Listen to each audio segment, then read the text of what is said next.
So, dann gehen wir los. Kurzes Who am I? Wer bin ich? Frank Heidkemper, geboren zu tief in den 70ern, um näher darauf eingehen zu können. Gelernter Kommunikationselektroniker, Fachrichtung Funktechnik, bin verheiratet. Meine Hobbys Kochen, Brotbacken, bin aktiver Sportschütze im Ligabetrieb und Meisterschaften, mache nebenher noch ein bisschen Neim. Bei Bosch seit über 30 Jahren, davon über 5 Jahre in der Fertigung der Lambda-Sonde, 16 Jahre im internen Sondermaschinenbau, 3 Jahre im zentralen IT-Support einer Business Unit mit Fokus auf ITM, also IT in Manufacturing, sprich die ich sag mal, natürlichen Gegenspieler einer I40-Gruppe, weil die sich um die Security der IT auf dem Shopfloor kümmern, habe Management Consulting gemacht und dort angefangen mit Datenauswertungen so in etwas größerem Umfang. Seit einigen Jahren in der aktuellen Gruppe, mache da Datenanalysen mit Kunden, also internen Kunden, Kolleginnen und Kollegen mit Tableau und Nime auf unserem Backend, das ich nachher noch vorstellen werde. Wir trainieren Kollegen, also führen sie heran, wie lerne ich Tableau, Nime kennen, was kann ich damit alles tun, wie verbinde ich das gegen unser Backend. Wir binden neue Produkte an, versuchen Bestandsmaschinen anzubinden. Ich bin in der Business Unit Arbeitsgruppe Data Mining. Bei mir laufen Themen wie 5G, Private Enterprise, Industrialisierung, Brennstoffzelle und noch viele mehr. Das würde den Rahmen jetzt sprengen. Kurze Standardvorstellung der Bosch-Gruppe. Jeder kennt Bosch, aber ich glaube, die wenigsten sind sich darüber im Klaren, was das mittlerweile für Dimensionen angenommen hat. Bosch ist in den letzten über 120 Jahren dann doch etwas stärker gewachsen, sage ich jetzt mal. Wir teilen uns im Wesentlichen auf in 4 Unternehmensbereiche, die Business Units, Mobility Solutions, Industrial Technology, Energy Building Technology und Consumer Goods. Wir sind mit dem Feuerbacher Werk zum größten Teil in den Mobility Solutions beheimatet und dort eines der Fertigungswerke. So, das Feuerbacher Werk an sich, wie schon erwähnt, der erste Standort, den Robert Bosch noch gegründet hat, seit 1909. Man sieht hier etwa die Dimension des Werks. Das ist im Wesentlichen eine kleine Stadt. Man sieht die Produkte, wo wir die fertigen. Hier fehlen noch die diversen Außengebäude. Und man kann sich jetzt natürlich vorstellen, dass wir hier sehr viel im Brownfield unterwegs sind. Also wir haben meistens nicht den Luxus, topmoderne, brandneue Fertigungsanlagen, die voll digitalisiert sind, zu haben. Die haben wir schon auch, aber das ist definitiv nicht der Alltag. Und die reichen dann von, die Maschine steht seit Jahrzehnten hier, die Steuerung kann gar nichts, ist mehr oder weniger komplett offline, bis hin zu voll verketteten, relativ großen Fertigungslinien, die voll durchdigitalisiert sind und an einem MES hängen. Paar Zahlen um das Werk. Man sieht, wir rechnen Energie in Megawattstunden. Die Gesamtfläche oder die Flächen werden gern in 10.000 Quadratmeter Schritten angegeben. Die Lieferstückzahlen im Jahr 2020 sind relativ gering für das Werk, sage ich jetzt mal, weil es halt doch auch ein Krisenjahr war, Corona und diversen Umständen geschuldet. Aber man sieht, wir fertigen recht viele Endprodukte über das Jahr hinweg. Nächste Folie, Grüße an Benny. Ich habe sie drin. Benjamin Hemminger hat gemeint, er feiert es, wenn endlich das Ding mal einer bringt, weil dann wird Klartext geredet. Habe ich mich getriggert gefühlt. Hiermit nachfolgen können doch auch die einen oder anderen nicht ganz so politisch korrekten Worte fallen. So, gerade eben haben wir gesehen, wie viel Stückzahlen wir da so raushauen, und dann habe ich gedacht, das ist ein guter Einstieg, mal die Dimension der Datenmenge zu zeigen, die so ein Werk generiert. Wir haben eine CP4-Fertigung, das heißt, wir haben gesehen, im Jahr 2020 machen wir knapp 1,3 Millionen CP4-Pumpen. Jede davon generiert uns über 1200 Datensätze. Das heißt, wir haben in diesem Produkt allein im Jahr 1,5 Milliarden Datensätze zu stemmen. Würden wir also 24 mal 7 mal 3, 65 fertigen, kommen am Ende etwa 50 Datensätze pro Sekunde raus. Das ist also, wie wenn man versucht, ich sage mal 230 Volt Steckdose 50 Hertz zu samplen. Das Ganze wird gespeichert in einem Analysesystem, das zentral für Bosch oder von Bosch gestemmt wird und natürlich die MESen der einzelnen Linien oder das MES sitzt lokal und speichert Daten lokal in Datenbanken ab. Dazu on top kommen jetzt natürlich noch, wie gesehen, 13 Millionen Abgassensoren, 8 Millionen Zumesseinheiten, 800.000 DMVs und in Zukunft noch x Brennstoffzellen. So eine Brennstoffzelle im Vergleich zu den anderen Produkten hat einen ganz anderen Grad an Komplexität. Das wird uns noch eine Weile beschäftigen. Wenn man das jetzt hochskaliert, Thema zentrales Analysesystem, Bosch hat global über 250 Fertigungsstandorte, jetzt nicht jeder in dieser Größe, aber doch zeigt es ziemlich gut, wo der Weg hingeht, sage ich jetzt mal. Das geht mit Standard-IT dann kaum noch zu stemmen oder gar nicht mehr. Man kommt dann zwangsläufig in einen Bereich, in dem man Big Data macht. Wie definiert sich Big Data? Das ist auch permanent im Wandel. Früher waren es 3V, mittlerweile sind es 5Vs. Generell kann man sagen, Big Data ist dann, wenn ein einzelnes System nicht mehr ausreicht, um mit den Daten einigermaßen vernünftig arbeiten zu können. Wir hatten aber auch schon Jahre, da haben wir wesentlich mehr gemacht als diese 1,3 Millionen CP4-Pumpen. Und in diesem Umfeld machen jetzt viele schon seit vielen Jahren Big Data und verwenden auch schon sowas wie KI, wissen es aber nicht oder passen schlicht einfach nicht in eine Definition. Das ist aber völlig egal, weil die machen offensichtlich einen guten Job. Es gibt uns noch, wir verdienen Geld, aber tendenziell stellen wir fest, dass dort die falschen Tools oder nicht die richtigen Tools verwendet werden oder einfach mit sehr viel Manpower drumherum geworkaroundet wird, sage ich jetzt mal. Ganz wichtiger Punkt bei der ganzen Geschichte um diese, sagen wir mal, Buzzword-Hypes sind Don't Believe the Hype, gab eine Kapelle aus Amerika, die hatten 1988 schon einen Titel, Don't Believe the Hype. Ganz wichtig, kein Dashboard und keine AI ersetzen Domänenkompetenz. Kann man sehr gut anhand der aktuellen Situation mit Corona durchdeklinieren. Nur durch hübsche Dashboards werden wir alle keine Mediziner und dadurch werden wir auch alle keine Virologen. Das heißt, kein Dashboard ersetzt irgendeine Form von Domänenkompetenz.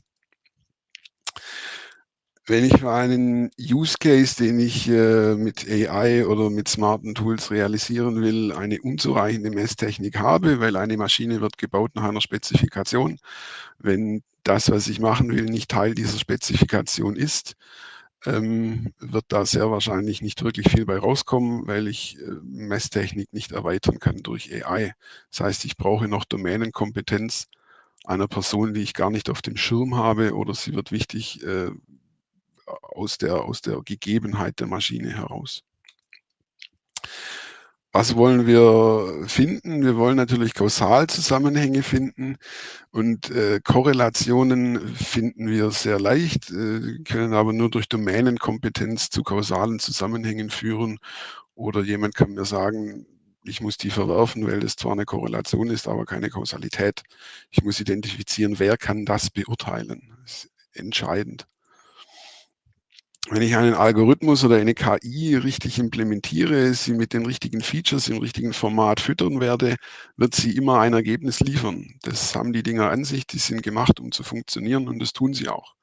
Ich brauche aber immer jemand mit Domänenkompetenz, der jetzt beurteilen kann, diese 87,4%, haben die überhaupt eine Aussage, haben die einen Wert oder nicht. Zu AI, Smart Manufacturing, Big Data etc. muss man sich hin entwickeln. Der Ansatz, wir machen jetzt AI, führt ins Nichts oder zu falscher Erkenntnis. Mein persönlicher Terminus technicus an der Stelle vollkommene Megagrütze, weil das, was da rauskommt, in der Regel nicht funktioniert, weil die Domänenkompetenz schlicht und ergreifend ignoriert wird oder sich die falsche Domänenkompetenz ins Boot geholt wird. Kurz noch Korrelation und Kausalität gibt es sehr viele Beispiele. Mein persönliches Lieblingsbeispiel: Tyler Wiggin hat eine Website, auf der er das sehr schön darstellt. Wir sehen hier eine sehr starke Korrelation, aber die kausalen Zusammenhänge zwischen Käsekonsum und erwürgten oder erhängten Menschen in ihren Bettlaken wird sehr schwierig herzustellen sein. Geht noch weiter, viel stärkere Korrelation zwischen den Ausgaben der USA für Science, Space and Technology und Selbstmorden durch Erhängen. Weiß jetzt von uns jeder, die Domänenkompetenz hat jeder.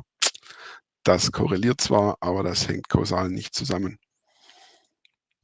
Mit dem ganzen modernen fancy Shit, wie ich das immer so nenne, lassen sich unzählige Korrelationen finden. Dafür sind diese Tools, Algorithmen etc. gemacht.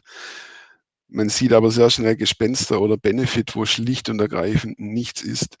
Der Schlüssel ist zu identifizieren, wen brauche ich alles im Boot, mit welcher Kompetenz, und ich muss diese Menschen an einen Tisch holen, egal ob im Real Life oder virtuell, und muss dafür sorgen, dass die sich verstehen und eine Sprache sprechen. Inspirationen an der Stelle, wie gesagt, gerne bei Tyler Wiggin oder alles, was David Griesel in seinen diversen Talks da macht. Das ist gelinde gesagt brillant, muss man sich reinziehen an der Stelle. Wie setzt man das jetzt am besten auf? Sagen wir mal, die ganze Data-Welt oder die großen Big Data-Geschichten, die laufen alle in einer sogenannten Lambda-Architektur. Was ist eine Lambda-Architektur? Ich habe einen zentralen Eingangspunkt und über den bediene ich zwei verschiedene Verarbeitungslayer, indem ich die Daten verarbeite und Daten speichere. Das heißt, ich habe auf der einen Seite einen Speed-Layer. Der Speed-Layer bietet schnelle Verarbeitung von Rohdaten. Da wird kaum oder wenig bis gar nicht aggregiert. Ich speichere einen kurzen Zeitraum. Dafür kann ich in nahezu Echtzeit Parameter oder Werte visualisieren, Eingriffsgrenzen, Alarme auf Eingriffsgrenzen setzen. Ich kann meine Modelle dort anwenden, die den Datenstrom überwachen, um prädiktiv mir zu sagen, dass jetzt irgendwann was aus dem Ruder laufen wird. Diese Modelle brauchen ja ihr Know-how irgendwo her. Dafür gibt es den Batch-Layer.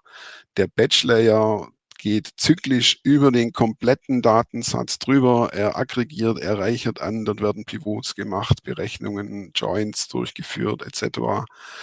Dort meine ich auch nach neuen Erkenntnissen. Dort erstelle ich, trainiere ich meine Modelle und das mache ich an dem maximal möglichen Zeitraum, der abgespeichert wird. Das heißt, der Speed Layer hält einen kurzen Zeitraum an Daten vor, ist sehr schnell, wir reden von Sekunden bis wenigen Minuten. Der Batch Layer hält den kompletten Zeitraum vor, kalkuliert alles neu und da bin ich dann halt vom Zeitversatz her eher bei Stunden, sage ich jetzt mal, halbe Tage, Tage. Deshalb auch diese Trennung.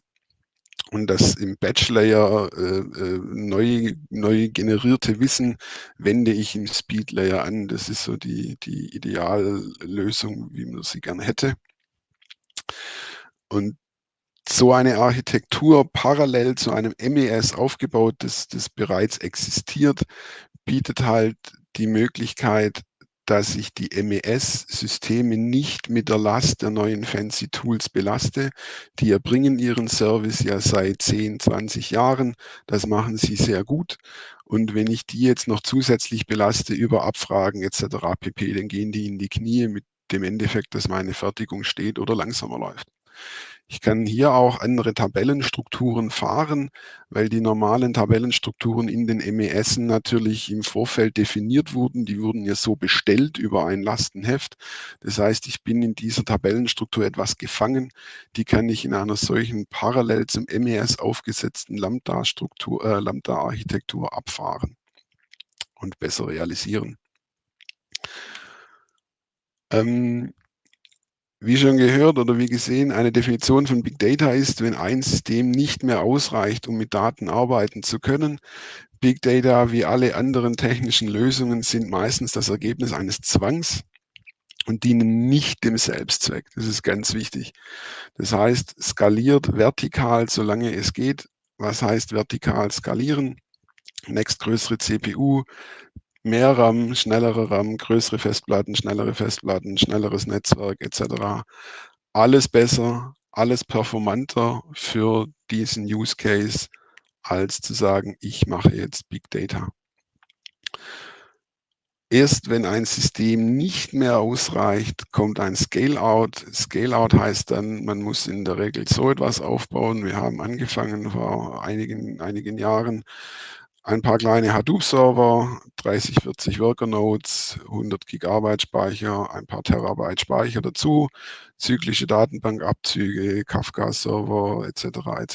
Dann wurde das Ganze wuchs und wuchs immer mehr, wurde dann irgendwann in einem zentralen System aufgesetzt, das auch immer weiter gewachsen ist. Ganze Business Units, ganze Werke wurden angebunden. Viele tausend Maschinen mittlerweile für Bosch Global sieht es in etwa so aus, wie man es hier sieht. Das sind dann schon Dimensionen, ähm, das kann man einem normalen Menschen nicht mehr begreiflich machen, was solche Systeme jeden Tag leisten. Wir haben auch relativ erschreckt festgestellt, dass unser Zentralsystem mittlerweile Twitter outperformt, weil alle Bosch-Maschinen dieser Welt etwa Faktor 3 mehr Nachrichten pro Tag erzeugen als alle Twitter-User des Planeten. Man sieht auch, man spricht jetzt hier über eine klassische Multi-Petabyte-Instanz, von denen es so viele auch nicht gibt auf dem Planeten. Und dann stellt man irgendwann fest, wenn aus einer Vision out of a sudden Realität wird, ist man selber überrascht, was für eine Dimension das annimmt, wenn man bei Bosch arbeitet. Und es zeigt aber auch, so viel an Daten und so komplex wie diese Zusammenhänge sind, wird es damit schnell und einfach erfassen. Erstens nichts und zweitens multipliziert es das Problem der Domänenkompetenz nochmal etwas. Wie sieht es jetzt architekturell aus, wenn man sowas aufsetzen möchte oder aufsetzen will?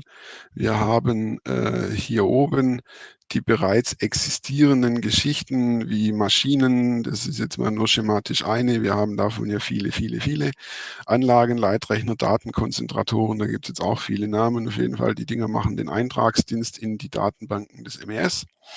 Haben noch die weitere Funktion der IT-Sicherheit. Als alter IT-Security-Mensch aus der Fertigung muss ich darauf auch hinweisen. Den gibt es nicht nur zum Selbstzweck, der hat auch noch andere Daseinsberechtigungen. Wenn man jetzt darauf was aufsetzen will, was macht man? Man lässt den Leitrechner, Datenkonzentrator per Broadcast an einen Kafka-Server, oder irgendeinen Message-Server, Message-Broker das Ganze feuern. Der pumpt das Ganze in eine Realtime-Database, in der Regel Influx. Darauf sitzt dann eine Grafana-Instanz, wo Standard-Dashboards einfach definiert werden und die einfach darauf laufen und die werden dann entweder per Displays in der Fertigung angezeigt oder die schicken E-Mails, wenn irgendwas aus dem Ruder läuft, laufen per Auto-Refresh und das würde praktisch hier den sogenannten Speed-Layer abdecken. Wenn man dann weitergeht, wir brauchen ja noch den Batch-Layer. Das heißt, man nimmt einmal das komplette MES-Archiv, was man hat, schiebt das in einen Hadoop, packt obendrauf dann zyklische Abzüge aus den MES-Datenbanken. Und auf diesem Cluster kann ich dann Massenabfragen mit Dashboards machen. Ich kann darauf dann mit Desktop-Software zugreifen, egal Tableau, Nime, whatever. Der hat die Performance, das wegzuarbeiten, ohne dass die Fertigung steht. Und dann geht man irgendwann dazu über, eventuell, das klappt nicht immer, dass der Message Broker auch direkt in den Hadoop feuert und dann kann man diesen zyklischen Abzug sich schenken. Benefit, das MES macht, was es soll, wofür es designt wurde. In der Lambda-Geschichte kann man die ganzen neuen Möglichkeiten realisieren. Bestehende MESen daraufhin umzubauen, das zu machen, macht nur sehr begrenzt Sinn. Es gibt bestimmt Punkte, wo das Sinn machen würde. In unserem Umfeld nicht, weil die MESen viel zu tief in den Stationen verankert sind. Wo in diesem Konstrukt kann man nun NIME einsetzen oder wo haben wir NIME schon eingesetzt? Man stellt erstaunt fest irgendwann, man kann es so ziemlich überall. irgendwas mit NIME machen, sowohl produktiv im Sinne von, das Ding läuft produktiv mit, als auch im Nachgang, wir wollen analysieren. Was machen wir alles mit NIME? Wir machen klassisch ETL-Jobs von Flatfile bis Datenbanken, also Transformieren von bestehenden Dateien, Dateiformaten, Schematas in neue, laden die in neue Backend-Systeme, in andere Datenbanken. Wir beschaffen Daten für die Number Cruncher von Entwicklungsabteilungen. Wir unterstützen Qualitätsabteilungen, weil wir da halt die Anforderung haben, auch aus der Legacy heraus, viele unterschiedliche Datenquellen anzapfen zu müssen und nach Daten zu meinen.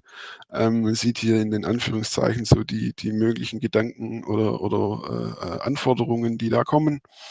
Natürlich immer zum Schluss geht es auch noch in Excel, meistens nicht mehr, aber das finden wir dann eine Lösung.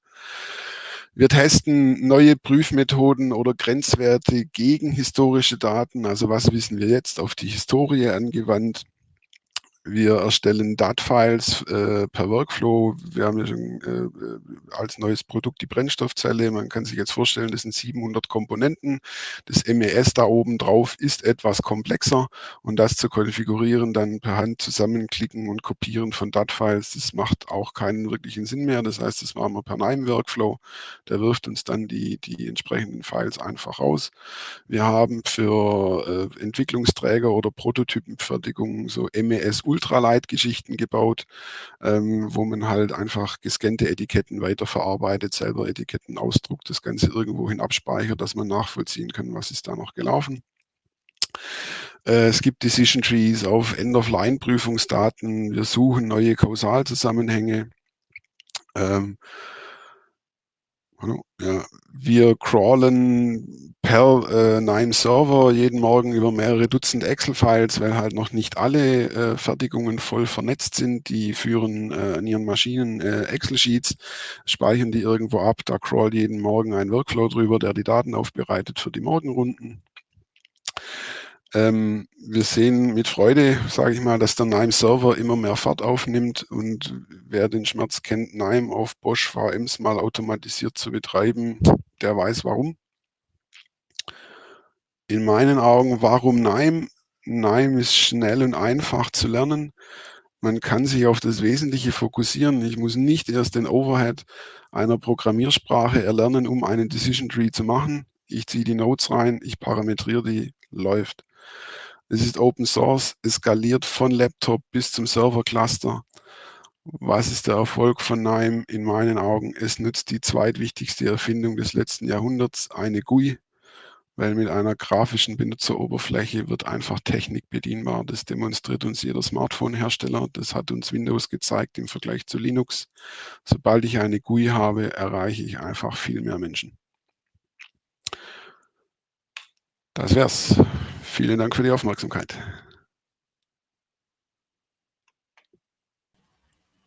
Ja, vielen Dank, Frank, für diesen realen Vortrag.